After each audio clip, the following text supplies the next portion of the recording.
Everyone done clicking? Oh, I'm sorry. You know I have to take those out after the fact. They don't just go away. You know, yeah. Oh. Makes sense. I like That, and I swear to God, I don't know how much of your like wrist charm jingling.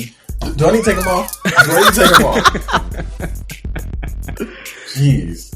I mean, that's like one bead. You can take one bead, right? Not like all like 6 of them.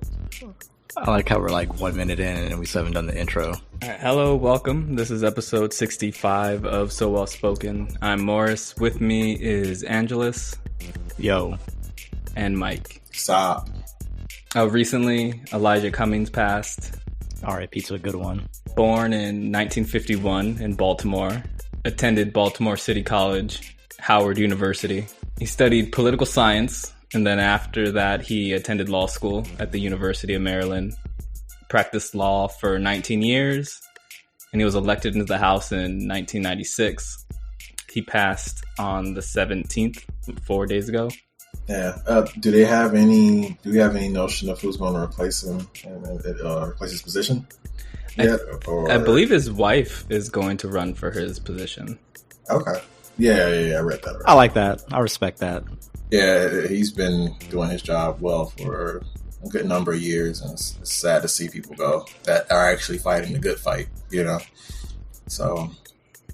Maxine Waters called him the finest public policy maker she ever worked with. Damn. So that's pretty high praise. I feel like I need to do some more research on my man. I feel like I just know him more recently because of all the stuff that's been going on, but I feel like I need to go and dive into his history of policy and stuff like that. Kind of really get a good feel of what his work was like, you know. In typical So Well Spoken fashion, we missed Hispanic Heritage Month by a couple days. Damn. Don't blame It's me. September 15th to October 15th. And when did we start recording again? I mean, our first episode probably should have said something about it, but it kind of slipped through. We didn't do it, all right? Come on. So tell me fuck up. There's not going to be an elaborate explanation for this. It just slipped through the cracks, man. It's not a widely celebrated thing, really. I don't think we should use that as our excuse. I mean, there's nothing celebrating in school, and I'm in fucking LA. We shouldn't use that as an excuse either. We shouldn't. Well, not personally. It's more of an embarrassment. Yeah, there you go. That's a good way to put it. Yeah. We are embarrassed to have forgotten about that. Did you want to bring any facts or any special notes or anything, Morris? Or you just gonna just let that? I just mentioned that it passed and we missed it and we should be embarrassed. Yeah, we're gonna do better. 2020 episode in 2020. We will talk about it heavily. Hi. Well, it made me think about how some white people when they hear this podcast, they ask themselves, or they wonder, the critique they have frequently is that we're mean to white people. This is something I've heard multiple times. So I feel like we should just talk about it. Are we mean to white people? I don't think so. Are we? I don't really think we are. I mean, unless you identify as a conservative Trump supporter, you should be completely at home with this podcast. Just because we don't tailor it for you and make you the central figure in it does not mean that we are making fun of you and or hate you. That's weird. You really should get off the notion that everything revolves around you, because it doesn't. If you want things to revolve around you, you have your personal life as a white person. Literally, you can just not listen, and then congratulations, the world is going back to revolving around you. Because you're white. There it is. And besides, we really can't, be mean or hate white people because we all have white friends here. So, hello. I mean... Mike went to a wedding with white people. He's got white friends. Don't let him... It's like one white It's still a friend. It still counts. You're allowed to have one. Yeah, you're allowed to have one. We all got that same one. We share the same white friend. Yeah, well, make it 2. No 3. That's Mike. That's for me. Mike For me. No, yes, for you. Two exclusive white friends. Yeah, the ones that are like outside of my perimeter, unfortunately. Wow, But I yeah. hope they don't actually hear that part. Jeez. I mean, they are. I mean, it happens like that sometimes. It's unfortunate. Not everybody can have a wedding, and there's everybody to go to at one time. First of all, you were saying that you know. had white friends. It was unfortunate. I was like, damn, Mike, tell us how you really feel, bro. I don't know. They're cool. They're progressive. They're allies, I think. Mm. You What's know, that N-word? What's they the might have N-word usage like around your friends? none. Does non-existent. I shut that shit down. That's what's up. Turn up. Yeah. I was like, nah. And this is coming from somebody that didn't really care at one point, but I had to just, after a while, the stuff started to go down, and I just started kind of reevaluating it, and I was like, yeah, I don't feel this no more. And they were like, yeah, we got you. And I was like, I fuck with y'all. Group hug kicked in? Yeah. Internet group hug, but yeah, it's a group hug nonetheless. But anyways, we're not racist towards white people, I think. So are you sure you're not? I mean, there's no power structure for me to actually literally be able to be racist towards white people, but we're not prejudiced towards white people. Only certain kinds of white people. Hey, man. These are facts. Basically, don't jump in a way a bullet's not meant for you, and you'll live longer. There we go. And I would hope that from listening to this podcast that you understand where non-white people are coming from when they may seem aggressive. That's not a word I would use. Maybe abrasive with the wording. Challenging. Maybe it's easy. It's easy to become angry if you know your history as a minority in this country. There you go. That's a good way to put it. And if you don't know that as a white person, then you need to read more history. Like, if you don't understand how someone could just be bitter about this government, then you just don't know the government very well. Or they do, and they just ignore it because it doesn't affect them personally. I mean, like, personally, I remember being in elementary school in Southern California, and there's this point in every school year where in third or second grade, they make you do a diorama of the Spanish missions in California. And so every year, the third grade class, there's all these little Mexican kids with these dioramas of the missions as if they're like some good thing that happened. And my dad, being who he was, and telling me what he told me, younger than maybe he should have, I was more aware of the history of the missions than the schools were willing to teach us. And so it gives you pause when you're in these institutions and they try to teach you history. Because a lot of the history, even now, adults reflecting back on as not that far back as high school, remember bullshit being pushed on them in history class. There's a lot of it. If I didn't go to all black schools, I could relate, but yeah. I just remember one time in high school, a teacher was like, we are going to do an essay on our family trees. And I just looked at her like, bitch, for real? Like, my shit don't go back that far, bro. Like, what do you mean?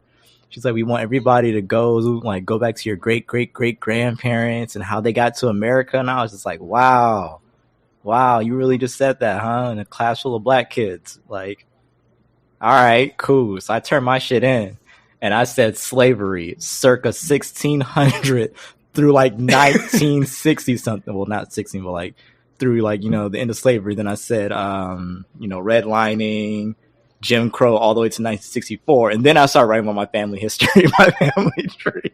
And she's like, aren't you missing some people? I was like, no, we didn't get a fucking like a family book and shit on our fucking history and our family. I was like, past my grandma, I don't know jack shit. And she's just like, well, we need to look into that. I was like, how, Nancy? Her name is not Nancy, but it's like, how am I supposed to do that? Like, it's Nancy to me, really. Beth, but and it's like, how are we supposed to do that? And that's when it actually dawned on her, oh shit, I forgot I had black students. I'm like, yeah. Show them whiteies who's boss. See, that's not really racist. I mean, that's not racist at all. I mean, you asked me to pull up my family tree that I couldn't, then you were shocked that I couldn't. Like, it's the opposite of racist. That's me educating you, really. because you shouldn't need that kind of education from at the time a 16-year-old. But I digress. I think I was just blessed to have basically what amounts to the HBCU experience all throughout my grade school years. So I never had that issue. Nice. I had I had white teachers or whatever, but it's like they were like. But you could relate on the level that in elementary school they still try to teach you that Christopher Columbus discovered America. I mean, yeah, that's easier to teach than to just say, "Hey, yo, Christopher Columbus fucked everything up, fam." In elementary school. I mean, the alternative would just be to not bring him up. Yeah. Or continue to perpetuate if you don't a want lie. to teach about genocide. I think it's hard not to bring him up. I mean, you could bring him up a factual history thing instead of this whitewash version. Yeah. Who's going to get mad at kids? He made a whole bunch of Native Americans sick. Have fun with that. That's better than he discovered a country that was already discovered and inhabited by a group of people. There's also the torture and the rape, cutting off the ears, hunting them. I don't think we should be telling kids why that. It's the truth. It's better to tell them the truth than at least studying at the first grade. Gee. I mean, by the time you learn about Columbus, you're in 6th grade. It's way better to learn the truth than it is to learn a flat out lie and whitewash history. That's how you get kids now who defend Christopher Columbus like he's the best thing since sliced bread. He's literally an irredeemable piece of shit, and we this country deifies him and gives him a whole holiday. Yeah, I don't disagree. I'm just kind of because we learn about Columbus the same time we learn about slavery. So how can we say, man? How can we say that learning about Columbus is a terrible thing to put on kids, and then go turn and say, yeah, man, slavery. This is a topic probably too advanced for first grade, but the issue is introducing this historical figure. There's ways to talk about it without going into deep. You just say, okay, so there were people already here in America. And Christopher Columbus discovered it for Spain. I mean, he's falsely put in the center of this narrative. He has no place there. Exactly. Right. The fact that they try to put him in there makes it an ugly conversation when you try to talk about the facts of the matter. Mm-hmm. So the issue was them trying to wedge this guy in there as a hero when he was no such thing. Right. And that's why I think I would just prefer just not bring him up. I agree. I mean, you could learn about him later. I agree with that. I see that. I can see that. And then we can remove his holiday and replace with Indigenous People Day or First Nations Day. How about the whole month? That works too. Because to be honest, this is a month of a whole bunch of stuff. You got different pride. You got I think breast cancer awareness too this month too. So it's a packed month, but you can fit it in. So speaking of people taking advantage of other people, what's going on with the government? What's popping? Well, a couple days ago, Rick Perry announced that he was going to leave the administration. And then there had been rumors for a while that he was going to leave, but this kind of came out of the blue ever since the Ukraine thing kind of blew up in his face. Mm-hmm. He had a deadline of last Friday to comply with congressional subpoenas. And I don't think anyone over there did anything about that. Yeah. Trash. Big trash. It's amazing how they can say no to that kind of shit, and Democrats just go, "Well, we tried, but let a citizen say no to a court summoning. Boy, police can be at your front door, bring your ass here." Don't oversleep. That whole situation is weird. What's weird to me is that they're just saying, "Nah, I'm good," and we're just looking "Can you do that?" Apparently. Okay, sure. If I tried that shit, no dice, but damn. I'm saying, man, I kind of want to go into government so I can just say no to anything I want. Just skate through everything. Just what the fuck? I'm good. I'll just redact a few lines and then give you a weird summary of a whole document, criminalizing somebody, and just to say that's what it is. Sure. I mean, when you're president, you're damn near basically king. I don't even see the difference at this point because this nigga can do anything he wants and nothing happens. Which is the stupidest thing because the entire point of America in the first place, at least the idea, is to get away from monarchies and shit like that. And yet by not forcing these things to happen, the subpoenas, the the different the impeachment, just the different laws and stuff like that. The fact that you're not forcing that just embodies the fact that you want these people to stay in the position that they're in, you know. And it's like it's so antithetical to the idea of the nation, and it's like, y'all really be on that fake love America shit. But when it comes down to actually loving the concept of the country or whatever, y'all don't give a fuck. And it's clear as day. And it's like, okay, I see you. Yeah, that means that your faith in what the idea of this country is isn't really what it is. You just say that to get people to the influenced masses or whatever that really believe in the country and to that extent, blindly to that extent, are just going to follow you, and they will. And that's the sad part about it. It's like a reoccurring circle. People say they believe in America, don't believe in America, but because they say they believe in America, they get away with shit, in a sense. Usually if you're white, but, you know. I was going to say Rick Perry got roped into the Ukraine scandal, for those who don't know. Yeah, which is kind of funny. Yeah, it's really funny. It's like a Coen Brothers script. Like that. He got worked into this scheme, doing regular ass corrupt politician stuff, where he was trying to change leaderships at Naftogaz, which is Ukraine's state-owned oil and gas company. So what he was doing, he was trying to force someone out of this company and be replaced with someone who was seen as more favorable in Republican circles. And since the president was basically pressuring Ukraine to fabricate an investigation into Joe Biden, now Rick Perry's in pretty deep shit. But lucky for Rick Perry, he's not alone, because a lot of people, it seems, were engaging in, I think, what many people would just see as typical corrupt politics. But Trump's dumbass obviously crossed the line, and he did it on national TV. So now they're being investigated, and these things that are usually seen as like accepted corruption, more or less, is now being brought to the light. And his chief of staff, Mick Mulvaney, in a press conference, was it 2 or 3 days ago? He slipped up and he said that the $4 million in aid to the Ukraine was being held up in order to extort the Ukrainian government to announce an investigation into Joe Biden's son's, the company he consulted. Yep. Flat out. And what's not being talked about enough, they were also talking about investigating irregularities regarding the 2016 election. So basically, they're trying to fabricate evidence that someone within the Ukraine was responsible for fucking with the American election. So I don't know why that's not really being talked about as much as the Joe Biden thing. Well, I think mainly because no, that's giving people too much credit. Because the Joe Biden things, it was obviously like immoral. It is. But yeah, that's one thing I kind of dawned on. They're like, yeah, that's still kind of fucked up that he's over there doing that. But considering what we got going on right now, it's a little less worrisome. Yeah, because what they're doing is straight up illegal. What Joe Biden's doing is like in a gray area. Yeah.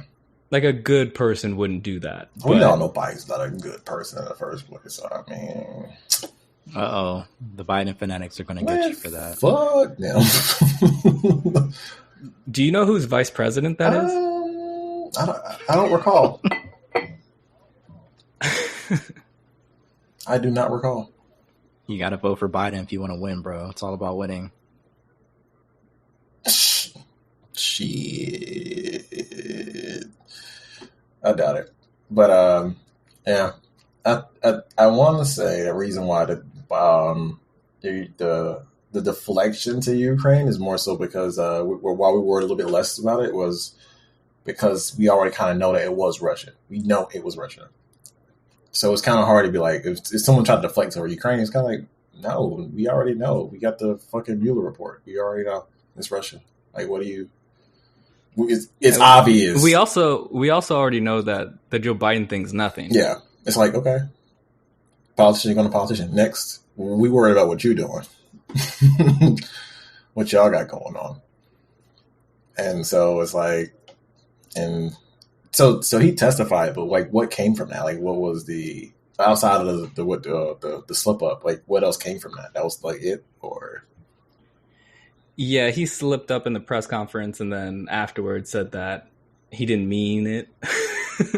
Yeah. Then he went on Fox and was just like, I didn't say that at all. And they played it and he was just like, no, you're still misunderstanding it. And I'm just like, all right, bro. Literally just played the clip in full, but hey, man.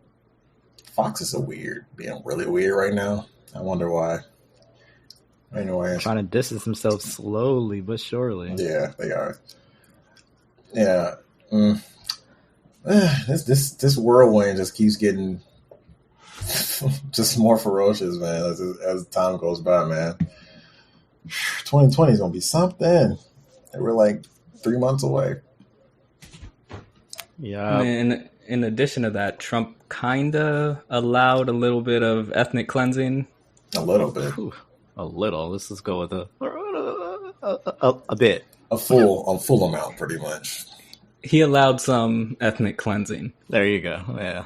And in a ceasefire deal that ends on like October 22nd, tomorrow, Turkey was basically giving all the things it wanted. Turkey accomplished military objectives. It pushed America's allies out of the region, and they took over a large amounts of territory in this as well. Yep. It's a pretty big fuck up. And it's really funny because even Republicans are like, wow, this is a fuck up. But at the same time, they're like, well, what can you do? And it's just like, huh. Yeah, it's like a reprimanding him, but at the same time giving him that cushion. And like, that's just a mistake, trying to slide it under the rug. But it's like, nah, dog, that's in a geopolitical sense, that's a big fuck up. Especially to your allies and stuff like that, who were already probably pissed as fuck at you in the first place. Like, they're probably like, the fuck are you doing? Like, it's in some form or fashion, like, they're, by going back into, by doing what they did, like, there were, like, some prisoners, like, I think some ISIS prisoners that got freed or something like that. Around 200. Jeez. Oh. Yeah, all right. The Kurds had them in prison, but again, Turkey overran them, so the prisoners go free. And so you pretty much set up the usual Middle Eastern bullshit that's been going on for the past almost century at this point. I just find it funny. Like, the entire Middle Eastern situation from its inception to now, throughout the decades, has been because of Western interference, drawing arbitrary lines in their fucking territories and saying, all right, this belongs to you, this belongs to you, this belongs to you. You have America going in and snuffing out, like, countries who aren't benevolent, who don't, bow the head to America as far as the empire. Like, you had Iran in the 70s. Prior to the Iranian Revolution in the 1970s, Iran was a democracy. Like, they were not ran by religion. Like, there was a separation of church and state, just like in the West. They had a democratically elected president or prime minister. He was a president. Maybe he was a prime minister. One of the two damn forms. And America didn't like him, so they booed him out for somebody who was right-wing, and then you had the downfall of Iran as a democratic country.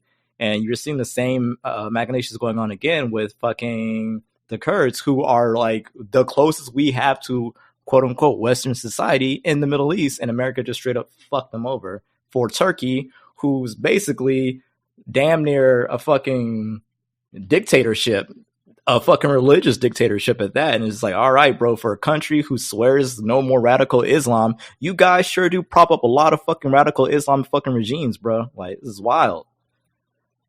But hey, never forget 9/11 for some fucking reason, even though we're best buddies with Saudi Arabia. Yeah. Yo, that letter Trump wrote was hilarious. It's like a drunken late night text. Like, yo, if you don't do this, I might have to do something I don't want to do, and I will. Like, he's on the wire or some shit. Like, the best part is Erdogan read that and just threw it in the trash. He was like, okay, well, continue killing. Like, damn, bro. We got the P tape. We're untouchable. Release the P tape. I don't want to see it. I just want everybody else to kind of just be like, wow. Hey, yo, so what's up with all these companies in China, though? Capitalism, like, bro. True, but like, wow. Capitalism. Yeah. Speaking into that, capitalism runs all. Well, I think people need to,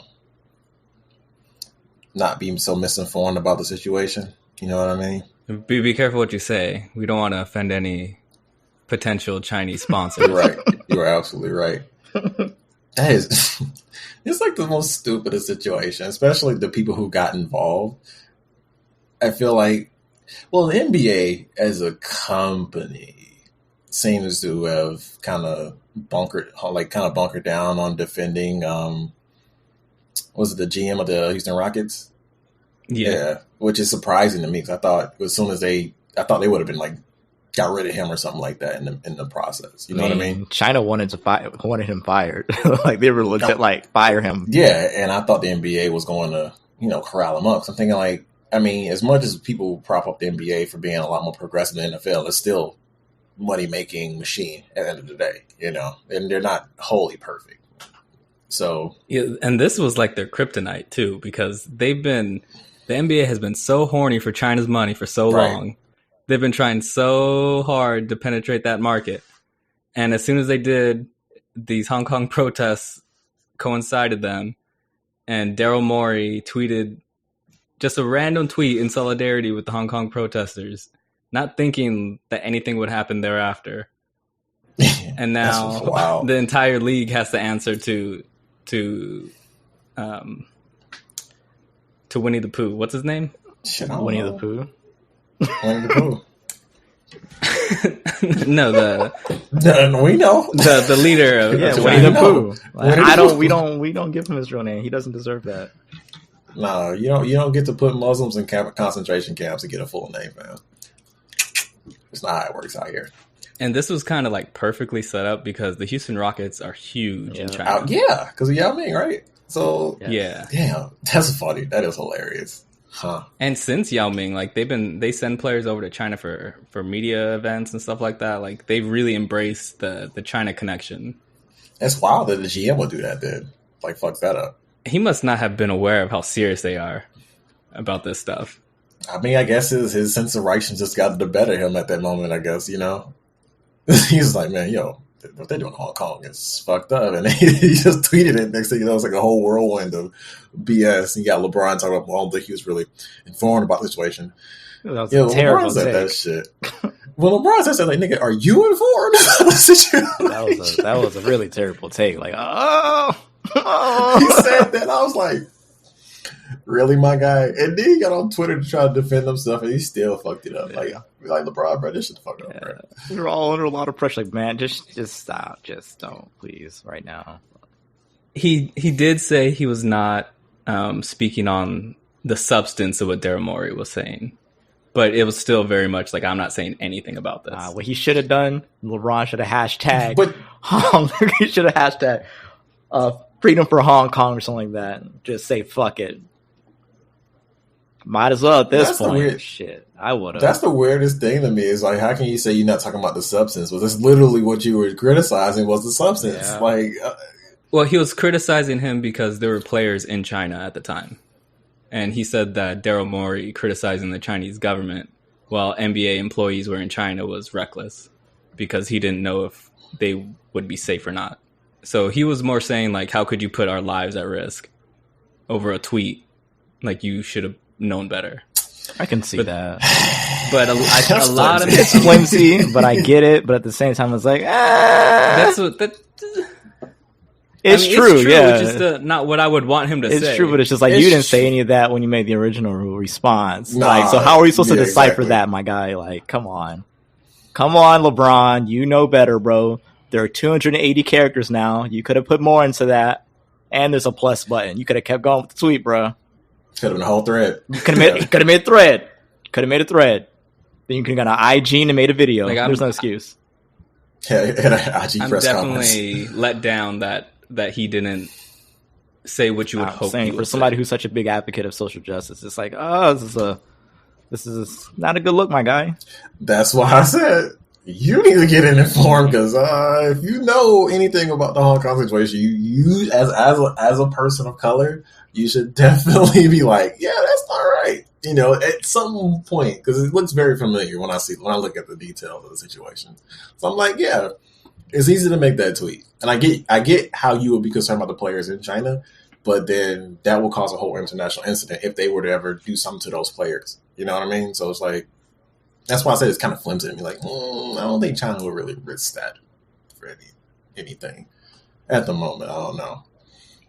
It's obviously the best his representation team could come up with as a powerful response that didn't make anyone in China upset. Clearly. Because, you know, he probably got money in China, too. They probably trying to sell his LeBrons and stuff like that. Of course.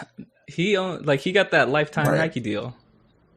So, I mean, you know, Space Jam 2 coming out next year, maybe, or so, something like that, too. You know, you got to get that money. Yeah, he's still trying to sell those tickets in China. Hong Kong said, fuck that shit. We taking all this shit down. They got movie theaters out there. They do. And that's why Disney ain't saying shit. Disney like, you know what? Yeah, we're good. You don't have to say anything. The Activision Blizzard thing is the wildest shit I've seen, though. That really got me. They literally took that man's prize money and everything because he said free Hong Kong. Yeah. I thought they gave him his money back. And they did, but the fact that they took it in the first place is the most fucked up thing ever. Like, wow, man, you said something in solidarity in an interview with the country that you're from. Let me take all of your money that you fucking worked hard to get, and then you can't play for a year. Boy, I would have been up in their offices swinging. Fuck all that. Could have been like Ice Cube in the offices, man, just breaking everything. Like, boy, throwing computers left and right, kicking down servers. I ain't getting paid. Nobody getting paid in this bitch. All these servers getting shut down. You play WoW? Not anymore, bitch. Like, it's all gone. And the more WoW classic for you.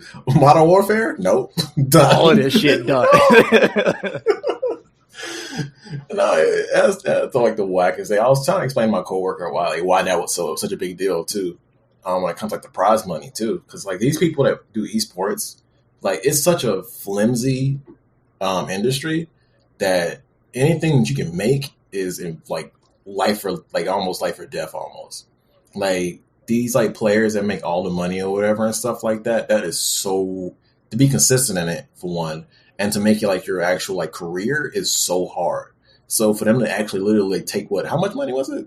Do you know? 75, I think. 100, one of those two. I don't know. And that's like with Hearthstone, right? Yeah. So I'm assuming that prize money ain't that big. So the prize ain't that big. So it's like that's probably like his whole check for like a year, maybe. Shit. While he's sitting at home grinding at the game 24/7 almost to practice, so just so he can stay on top of competition. Like it's not like NFL or whatever where you're getting even with sponsors, you're not getting paid like that. You're just getting paid to fly out, get your hotel, get your Ubers or whatever, go to the tournament, eat maybe once or twice or whatever, and everything else is on your own expense. So it's like, and that's if you have a good sponsor, and there's no telling what he has. So it's like the fact they were taking money away from him and then suspending him from what he does for a living is whack. I don't see how anybody could not understand that fucking concept. Like, bitch, imagine if you went to work one day and, you know, you made a tweet, oh, you know, like, America's a great country. And then your fucking job was like, hey, we're going to let you go for a year. No money either. Boy. Drive through that building with a car. Pissed. Like, oh, okay. And then you're banned from your profession for a year. Boy, the front lobby can hit with a car, bro. Just drive right through that bitch. Like, okay, I'm gone for a year. This building gonna be shut down for a year until I'm back. Fuck you mean? And the backlash to Blizzard really is less Activision than it is Blizzard, but the backlash that they're actually getting is wild too. Like it's like gamers from all corners are pissed off about it, which is odd because gamers are like mad conservative about a lot of shit. I'm saying that's the thing that tripped me. I was like, oh my god, they care. This is wild. Like, okay, so his prize money was $3,000. Oh, I thought it was. So you still running your car through that lobby? I don't know. I mean, that's even worse. $3,000, but the fact is, you took away my livelihood. Well, you told me I can't do my profession for a year. Which is like other ways to make money? Hell yeah. What'd you drive your car into for $3,000 then? No, that won't pay for my car repair. The fuck? It's the principle I would drive through a lobby for. Allegedly. You got to stand for something. Okay. Maybe got to drive through something. Maybe I won't drive a car through, but I'll at least throw a brick with the strongly written word on it. Like, you assholes. You know? Something like that. Let them know. non-traceable, nothing like that. Yeah, you can't prove it was me. If they just took the prize money from someone and then got a brick in their lobby the same day, I'm pretty sure they're gonna know who did it. They don't know. They don't know. They can't actually prove it though. They have no real proof. See, you can't put somebody in jail because you guess they did it. Like, at least in America, in this country, you can. And then it's not like they pissed him off. Like they suspended him. They suspended a few like commentators. Yeah, they suspended the 2 commentators who interviewed him, even though they ducked under the fucking table when he started making his statements about Hong Kong. Like, they didn't want to be seen on camera, and Blizzard was still like, "Yeah, you guys can go too. We're pro-China around here." Like, all right, Blizzard. I like all these other companies, game companies or whatever. So I'm saying, hey, pull on the fucking Suge Knight. talking about like, come to Valve. Hey, if you like living, if you like making money playing card games, come to Valve. Oh man, over here dancing in China. Like, come play Dota. You can say what you want playing Dota too. Whew. Oh man, that situation's aggy, man. Even South Park got banned or whatever over there, right? Probably because of that their Winnie the Pooh episode. That, I haven't heard about South Park getting banned anywhere since like the 90s, early 2000s, something like that. It's like, damn, this is a throwback. Oh, Quentin Tarantino didn't want to change up Once Upon a Time in Hollywood, whatever. Which, I mean, yeah, I don't really see what exactly, even though I can guess what exactly would be that was interesting. Offensive to like, the Chinese government, but it's like, all right, sure, whatever. That one's actually really interesting to me because it's like, on one hand, you've got Quentin Tarantino who's blatantly disrespecting Bruce Lee. And then on the other hand, you've got China going, we need you to change that shit. And you're just like, like you just sit there conflicted, like, okay, broken clock, because it is pretty fucked up how you portray this man. His daughter was upset about it. I'm just sitting there like, damn. His daughter was the one that was a whistleblower to China about it. Yeah, she was the first one to get upset about it, and then China was like, they don't like the way that he's being represented either. No, she the one that told China about it. It would have been fine if she didn't say anything. She directly told them. Even then, I still can't get mad at her. It's her dad. Like, if America was slandering my father, but then I'd be like, yo, nah, everybody gonna know about this shit. Looking at the scene, it wasn't that bad. I get it, but it wasn't that bad. It was as neutral as Quentin Tarantino could possibly do. It's not, but it wasn't like him saying nigger like 5 times. Yeah. There we go. It's not as bad as that. He did write the script and then get in front of the camera and direct himself saying the N-word a couple times. Yeah, exactly. It's nowhere near Pulp Fiction bad. It's just like, I don't know how I feel about that dog, but it's in the dude's head or whatever. It's literally, that scene could have been wiped away from the movie, and then maybe not. Well, yeah, I get it. I get the both sides thing, but at the same time, it's like China's just like trying to strong arm shit. So it's like, it's just for a decent reason, but it's like, I got my eye on you guys. I was like, wonder if Disney gonna get in trouble about some shit. Man, Disney's sticking to Disney Plus, bro. They're not saying shit about China. They're just like, hey guys, while this Chinese shit's going down, Disney Plus, watch Flubber. Like, Star Wars is coming. Watch The Mandalorian. Yeah, watch all the Marvel Phase 4 shit. Subscribe to our shit. Like, what about China? Anyways, subscribe to our shit. watch Sister. But apparently Mulan is doing a whole bunch of reshoots. Because so apparently, apparently the actors and actresses of Mulan have been tweeting or IGing pro China shit. So that's all I know from Disney side of things. They're just doing a bunch of reshoots for Mulan because it's been. So did they fire those actors or those people? I don't think on the production. No, I don't think they did. So why they reshoot? Because it was testing really bad. They're like, oh, people are not liking this at all. And then it just so happens that the actors and actresses were also tweeting about pro-China shit too. So. Saying how the police should kill all the protesters. Whoa! Wow! All right. Okay. I knew that movie was gonna be mid anyway, so that's all good. No faith, huh? After Lion King, No faith in Disney Word. at all. On Last thing I'm gonna probably. Oh no, go ahead. I'm sorry. Last thing I'm gonna watch is like Star Wars, and then maybe Black Panther 2. Everything else, I'm not getting Disney Plus. You're not gonna get me. That's what they all say.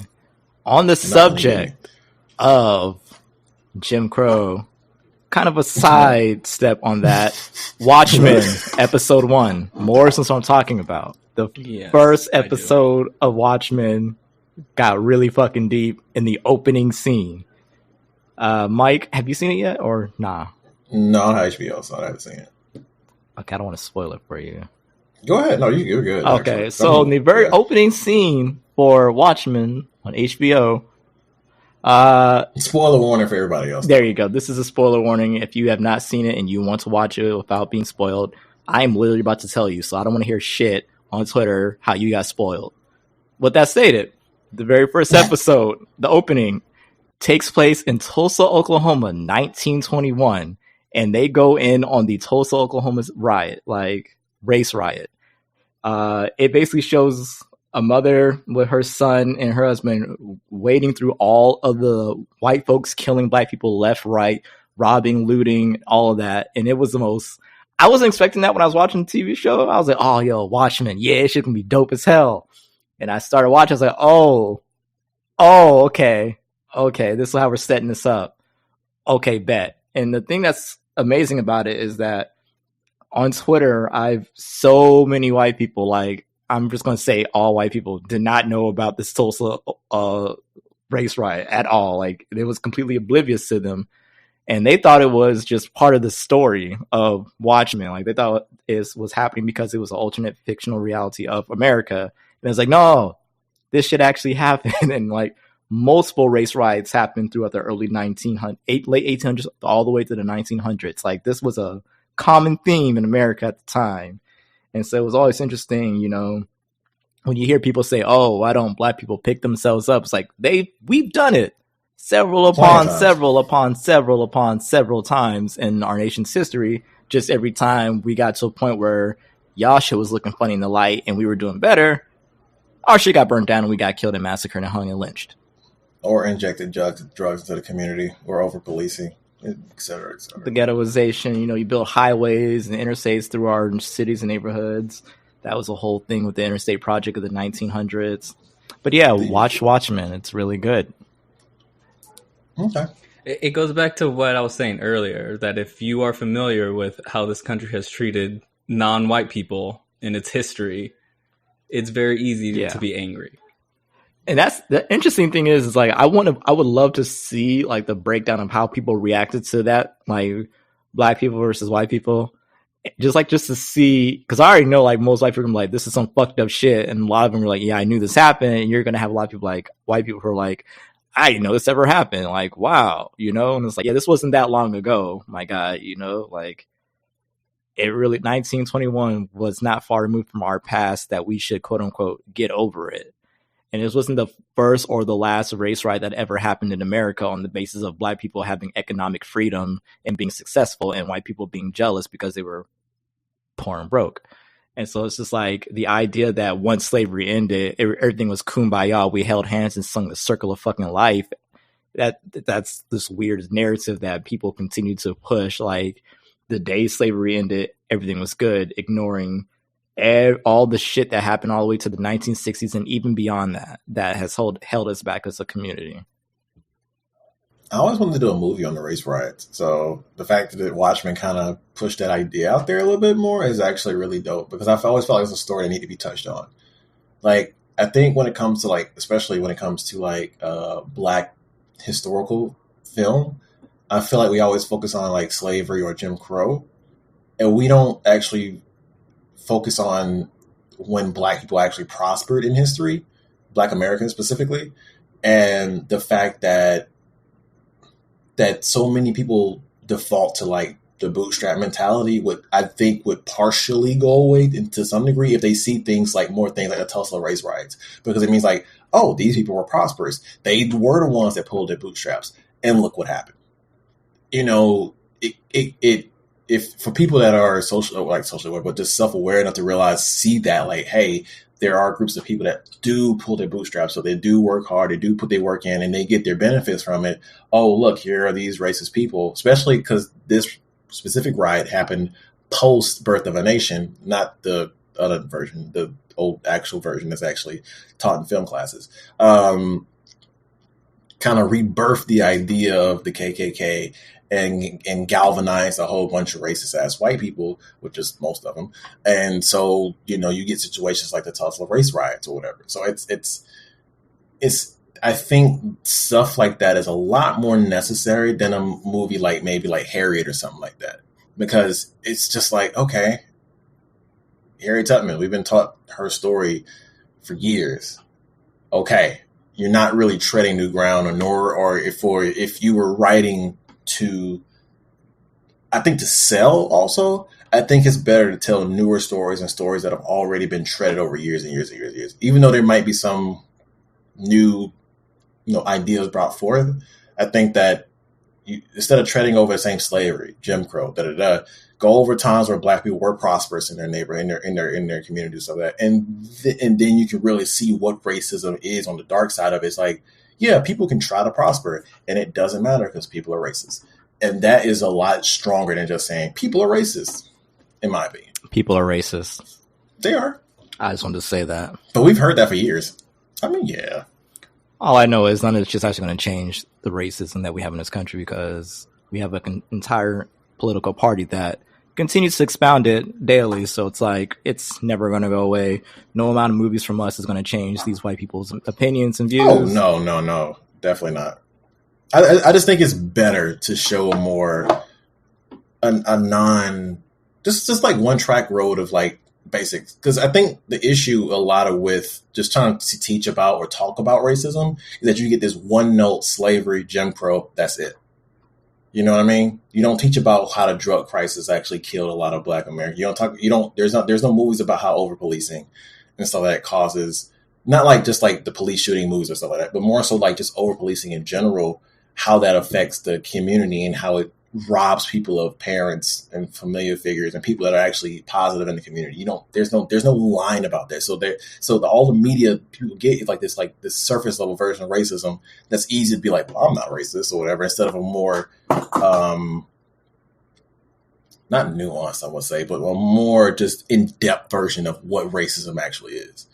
And that way, because you see more of it, it's kind of like the whole diversity thing. But the more you see of it, the more it can be, imprinted on them on the masses in a sense. It's not going to change anything effectively. That change has to come from within or whatever. But it gives the opportunity for that change, or for later generations. You have way more faith in white people than I do. Have you seen Beale Street yet? I mean, in general. Well, go ahead, Morris. Have you seen Beale Street yet? I think more movies like Beale Street will work. Beale Street, Fruitvale Station. I mean, there have been those movies, though. Like, it's not like they're not out there. It's just that people don't watch them. Like, you can't force people to watch things. But those kind of movies have been out there. No, of course not. Not to the extent of what I think of my vision for this. I'm kind of basing this on the vision of what I would do with the movie. It's kind of just, I don't want to spoil it. For if it's ever. I mean, done. I don't think you can spoil the actual thing that happened. Can you? No, it's about the way it's done, the narrative. You can tell a historical story, but there's always a narrative behind it. And my whole narrative was to literally not show anything about white people the entire movie until the very end. Nothing, just opulence, decadence, black greatness in general for the first maybe like hour and a half, and then nothing. Word. So that's how bleak I'm trying to get with the movie, because that's how bleak racism is. So, are you done with your screenplay yet, Mike? No, because I haven't written a screenplay in about a few months. So I thought you were working on one. No, I haven't worked on one in a few months. Mike, I'm disappointed in you, man. Yeah. I'm not. I got a girlfriend now. I'm just living my life. That just sounds like a terrible excuse. Is it? Yeah. That's a terrible excuse, bro. You need to get in there and write that script. I'm chill, man. I just want to point out that before we went on break, your ass was like, man, I'm tired of working at the shoe store. I'm going to start getting my screenwriting's going. You know what I'm saying? Da-da-da-da. And I was like, I got a girlfriend. It's cool. You know what happened? You got a girlfriend apparently, and that just sucked all your energy. That's the second part of it. No, I started getting more money at the job I'm working at. So now it's like the shoe place is cool. Capitalism, boy. I'm telling you, it's got another one, boy. It said ambition. You don't need that, player. We're about to give you a raise. No, man, it's more so that I needed to kind of fall back a little bit because the last time I tried to jump into something career wise, I didn't have the financial backing. And so when stuff went bad, I didn't have anything to kind of fall back on. I was stuck for basically for like a whole year doing nothing. That shoe game money, bro. They got him. Yeah. Got him, guys. Yeah. Y'all hear it. So, yeah. But I've been working on YouTube stuff, though. So it's like, I'll keep myself occupied. My man. I just haven't had any writing inspiration. My dude said he got a little bit more money. He said, fuck screenplays. I'm just going to do this shoe thing. Ooh. That man saw the extra O in the check and was like, haha, fuck screenplay. Tyler Perry's got that on lock. I don't need that. I mean, does he? I mean, he just made Little Black Hollywood in Atlanta. He got it on lock. Mike is like, I don't need that. He can have that. I'm going to let him cook. This shoe game, though. Woo. I'll get back on it eventually. I'm just not in the headspace for it right now. Mike said he too in love with the bunny and his honey. Don't need that. Don't need no scripts. Trust me, she'll hit me. She'll make me do it eventually. She's big on not making me give up on myself. So, she don't want you to be like Issa and Lauren, bro. I respect that. No, exactly. So she's like, she just understands that right now. Creatively, I'm not there. Just show her, show her a check, bro. She'll understand. Like, nah, babe, I got this. Boom, shoe game money. Anyways, who's seen the Joker? I seen it. Morris, have you seen it? I seen it. The Joker has been seen. It's a movie. It's an experience. It's a movie. I feel like this is going to be like the rallying call for all incels and social rejects all over America. But it's a movie. It's a movie. It's bad. It's a shitty movie. But yeah, little kids who play Call of Duty will love it. Jesus. Whoa. What? Whoa. What did I say that was wrong? It wasn't wrong. Yes. Yeah, it wasn't wrong, really. I mean, I enjoyed it for what it was. Like, I didn't go and expect anything like, highfalutin, something amazing. It's just, I was like, it's probably going to be a decent movie, and it was. But I wasn't disappointed either. I wasn't disappointed. It was more so like people had such mixed views about it. I've heard like the bad, and I was like, okay, let me see this for myself. Let me just. For me, I feel like they didn't really do a good job at some of the narratives that they had created and the themes they created within the movie. Not to spoil anything, but like the beginning, they kept like bringing up rats infesting the city and things like that, and like I was like, all right, cool. What about that? And it never came back up in the movie. I was like, all right, like y'all kept making this a point in the beginning, and now it's just like you literally forgot about this in any real way. Like you didn't make anything out of it. Didn't show it as symbolism or anything. It was just rats, and then it's like, God, I'm like, all right, drop the ball. That's the whole movie with everything. Yeah, like every theme that they start, they don't put any at all, and they keep dropping. I'm just like, all right, this guy's weird. That's the only thing they fucking did with this. Like, he's got problems, and it's just like, I see every loser now latching on to like, yeah, people with mental illnesses, we're just mistreated by everyone. I'm like, to some degree, sure, but some of y'all don't have actual mental illnesses. You're just shitty people, and that's why you're mistreated, because you're shitty people, and people recognize that. Don't attribute that to any sort of mental illness. It's just fucked up to do. And even then, it's not like the main character was actually a trashy person either. You know what I mean? So it's like you're attaching yourself initially. It's like early. They gave him a name. It's so weird. Early Joker. Spoiler alert, by the way. Early Joker or whatever was kind of like just a guy who had a mental illness, who wasn't told the truth about his birth, and just had a lot of just a situation where he could not win, in life. And that's literally it. He wasn't a bad person, so to speak. He just had a bad draw in life, which, thanks to his environment. So people are saying like, that's how they treat us like this, and it's like, if you're a shitty person and you think that's why you're not getting the way you are, dude, I don't think we saw the same. It's like Moris said, man. Call of Duty kids will love it. The first like 30 minutes of that movie, he's exclusively getting bullied by brown people. Yeah, that was a really terrible look. I was like, all right, so there's a lot of black people in this movie, and I'm wondering what that says, because I'm just like, okay. So is that why you went off the rails? Because a bunch of people of color bullied you? All right, cool. So what? Like, that's not even a good excuse when you think about it, because it's like black people have been, systematically bullied for fucking decades upon decades. So we don't go AKing schools and killing people left and right and shit like that. Like, it's such a weird double standard to make. It's hilarious. It's that specific directorial choice makes me like, when people like trying to talk about the themes of the movie, it's like, you know why it's not that deep? Because a lot of the people that he ran into are black, and a lot of the social issue stuff you talk about kind of just goes away when you like make all the almost adversarial characters black. It's kind of weird to make his focus on certain characters black. It just, or make some of the black characters seem unsympathetic to his plight, even though it was in the 70s. But right? Like, just you're really kind of like you're muting the whole point of your theming there. Yeah, it's a movie. It's whatever. And the other thing about it is, it really does put Batman in a corner of looking like a piece of shit billionaire. Nah, you don't think so? Well, Gotham's like infested. Joker got his mom and dad killed, so fuck that. No, I mean like as a general character. There was a conversation on Twitter. It's like Batman can be doing so much more with his money, why he just chooses to get in tights and fights crime. Yeah, like what? He's a billionaire, but he does. And I mean, he still has enough money left over where he could drive a tank through the city and have a jet and shit. I don't think he's given that much. He's got a point. Like, I mean, depends on the continuity, right? Too, but I feel that's what I'm saying. This movie purposely frames him as being an uncaring capitalist like his dad, because Gotham you know what? Up when You're right.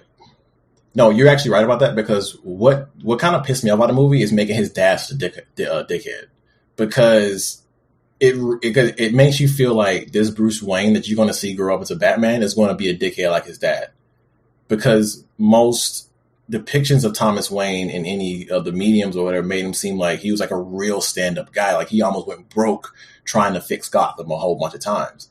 So, and other people not taking him up on his offer to help Gotham or whatever. So to make him kind of like this pure capitalistic, dickhead or whatever that calls people clowns, or call degenerates, call like poor people and people that in situations degenerates or that, it makes it seem like this is not a good example for Bruce to live from.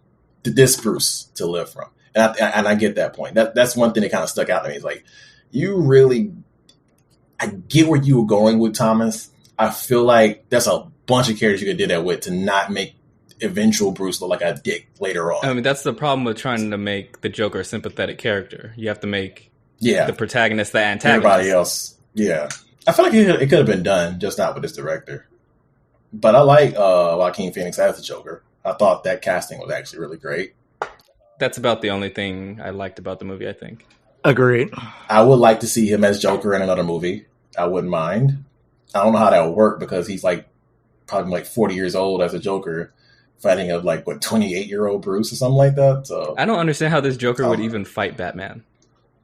Exactly. So it's like, I don't know. He didn't plan anything. He just kind of fell into this happening to him. Yeah. And that's the other thing too. It's like his conniving side is barely there. He's just a murderer. So it's like, okay. Now I was waiting for the turn and it just never happens. Yeah. He's got to fall into the vat and then become a laughing guy who just always laughs. Hasn't happened yet. Just let it keep going. Yeah, Joker 2. He starts his little petty crime ring, and then Batman accidentally knocks into a vat of weird chemical shit, and he's always got a smile on his face. Boom. And scene. That's literally the end of the movie, and we'll be completely and kills another black woman in the movie. There you go. But anyways, and then see, it's funny because if you do that, it completely erases the prequel. It does. It makes it unnecessary. It does because it's kind of unnecessary. Oh, it was supposed to be a standalone movie, anyways. that means that they probably couldn't use Joaquin Phoenix again. I mean, I imagine they can. They more than likely will, because now that I think the general audience has attached themselves to Joaquin Phoenix or whatever, not Jared Leto, thank God. But they shouldn't, in the sense that it would make no sense to do so. Yeah, DC's their cinematic universe is kind of all over the place in a way. It's like you can't really use the Joker. I don't think they should use the Joker at all in the Batman movie, period. Like, it should just be a completely different villain, honestly. It's too close to the Joker. It's like, you're going to have the Joker, then the Batman comes out next year, and like, and if they make the Joker the villain, people are going to be like, well, how come it's not, Joaquin Phoenix? And like, well, Joaquin Phoenix takes place in the 70s. This takes place in the fucking 2010s, going into the 20s. It would make no sense canonically. And like, yeah, just have a different villain completely. Somebody just as intimidating. Oh, no. Exactly. All right, so we're running out of time. We have time for one more topic before we got to go. So Gina Rodriguez. Oh, my favorite problematic Latina woman that I don't like at all. So she was rapping a Fuji song, and in said Fuji song, some lyrics contained the N-word, and she posted it to her IG live. And she gave her initial soft apology of, if I offended anyone, real my soft. bad. And then I sung this when I was growing up. Yeah, and then her PR team hit her up and was like, no, send this, please. And she gave a real lengthy apology. So let's talk a little bit about this whole who can, who can't use the N-word. My favorite topic ever. Do we do that like every month? I swear. Every few episodes. It's like the topic of like, is this a real date? Topic that comes up every month. So, who can say it? A primer for all those listening to our amazing podcast. Are you black? If the answer is no, then no. You cannot say it.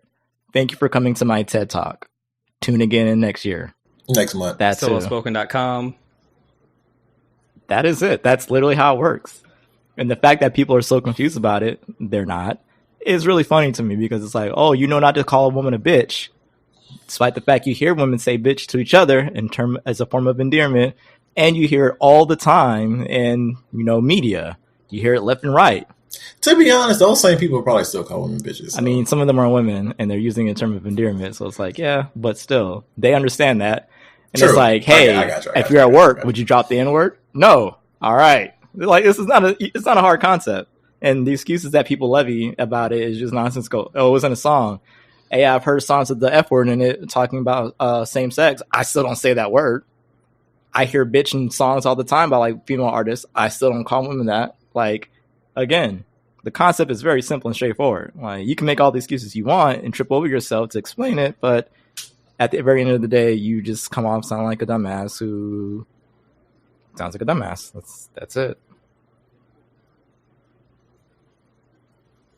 So if you don't know and you're not sure, just don't say it, and you'll always be okay in life. That's the best guide for anyone who, if you ever wondering if you can say it or not, then you probably can't say it. Yeah, basically, like, if you're around a group of black people and you're wondering if you can say it, you can't say it. Like, you'll know if you can or not. You'll know, like, you'll instinctively know, like, you'll be around a group, you're like, oh, dang, I don't think I can say it. You can't. There you go. Your life has just been made better by this little tidbit of knowledge. I agree. Apparently, Gina Rodriguez, Gina and Scarlett Johansson have the same PR. Somehow I wanted you to say something like really more crazy, like they had the same mother. I'm like, damn, that is wild. Martha. How do you know that name? So she's got the Scarlett Johansson PR group. That makes a lot of more sense when you think about it, though. Exactly. Like, things just start clicking now. Like, that's why she cried on Sway in the morning. She would on Sway. Oh yeah, I remember that now. Yeah, that's the main reason why people are mad. It's like, come on, bro. Then there was that one time she was doing an interview with what's her face? Yara Shahidi. Yara, yeah. And then she's like, Yara was talking about how I guess her roles for black women, and then Gina just butts in all women. I was like, oh, And then she had like a talk with like Gab Union and Viola Davis and stuff like that, where she was just like, how like Hispanic women are getting paid less than black women or something like that.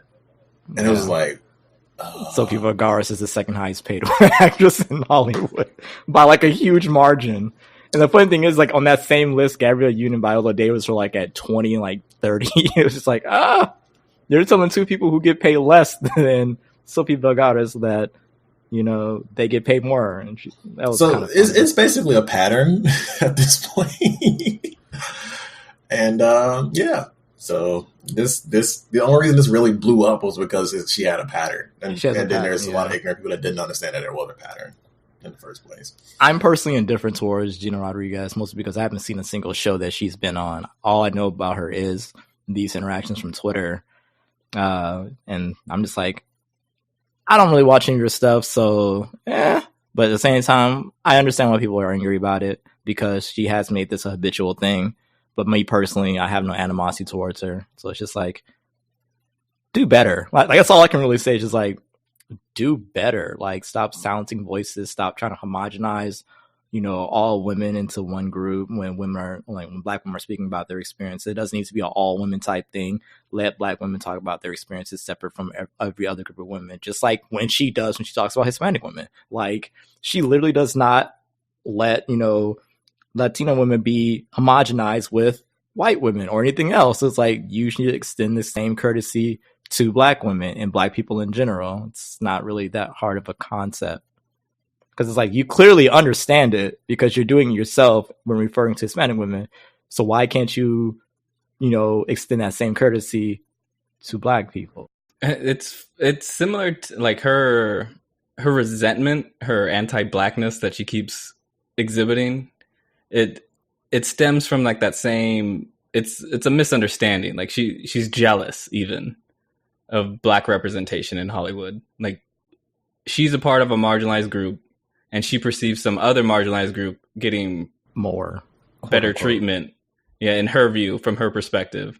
And she always brings that to the forefront of whatever it is she's doing. And like, I see where it's coming from. Like, I see the jealousy, and yeah, it would be nice for more representation, but that doesn't mean that you have to like call out what you see as preferential treatment, because at the end of the day, it really has nothing to do with you.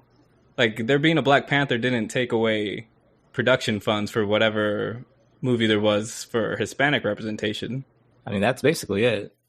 Like, I think that's how a lot of them look at it. It's like, wow, because, you know, you made this, then we can't get one either. And it's really weird, because it's like the entire point of jealousy in itself, as Moris, you say, you know, it's pointed at the wrong person, you know, and doubly so because it's like, you can't get mad at, you know, the black community as a whole when, you know, you like, yes, I would love to see more Latino representation, like, absolutely. But here's the thing that I think a lot of other minority groups don't really realize.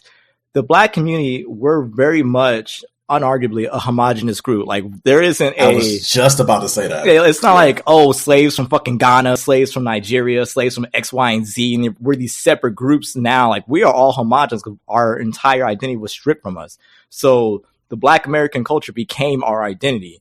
Whereas with, you know, like Asian groups and Hispanic groups, there are still many different groups. You have Nicaraguans, you have Colombians, you have Mexicans, you have Puerto Ricans, you have Dominicans. Like, they're different groups who want different things in different ways. And like, one person can't truly represent all these different groups. So you have a wide net of Hispanic as a group, but then within that group, there are so many different subgroups who want their own representation. Like, you know, somebody from Nicaragua might look at Sofia Vergara and be like, she does not represent me or my people. You know, I would like to see a Nicaraguan, you know, on the big screen. How come we can't get that? Or you might have somebody, you know, like somebody from Colombia might look at Jennifer Lopez and be like, she doesn't represent Colombians. Like, she's from Puerto Rico. Like, we want somebody who represents us. Like, we don't, in the black community, we largely don't have that issue. Like, to a small extent, you can complain, like, you hear complaints about, you know, Black British folks or like Nigerians, but like taking roles, I don't really know about that last part, but you know what I mean. And it's like, that's not something that we have to deal with as a black community. So our representation, our voice is going to be more united on what we want as a group. And then you have, again, the same thing happens with Asian America. Like, look at the slight backlash that we had when it was originally not, things like that. No, or the casting for, like, say, Mulan. Like, I think originally they were going to use the Japanese American, and people were like, Chinese. So they got a Chinese represent. Like, we don't have that problem in the Black community as far as representation because, again, our identity is Black American. Like, we don't have, home countries that we represent by large. You know what I mean? So, like, that's the main difference between the Black community and their representation versus other minority groups and their representation. So Well Spoken. .com. Or the podcast formerly known as So Well Spoken. We're still working on the symbol. Follow us on Twitter as well. IG. Wait, do we still have IG? Yeah, we still have an IG. Oh, so we have an IG. Okay, we have IG. Oh, shit, I didn't know that. Look at that. Follow us on follow us on IG. All right, I'll see you guys next time. Follow us on Snapchat. We're not on Snapchat. Oh shit, never mind. TikTok? We're not. No TikToks yet. Not on TikTok. You can get us on Spotify, iTunes, whatever music streaming service that you use. We're not on Tidal yet, though. Jay, hit me up, bro. We're ready to sell out. We really are. Take the NFL money. I'll cut my dreads, bro.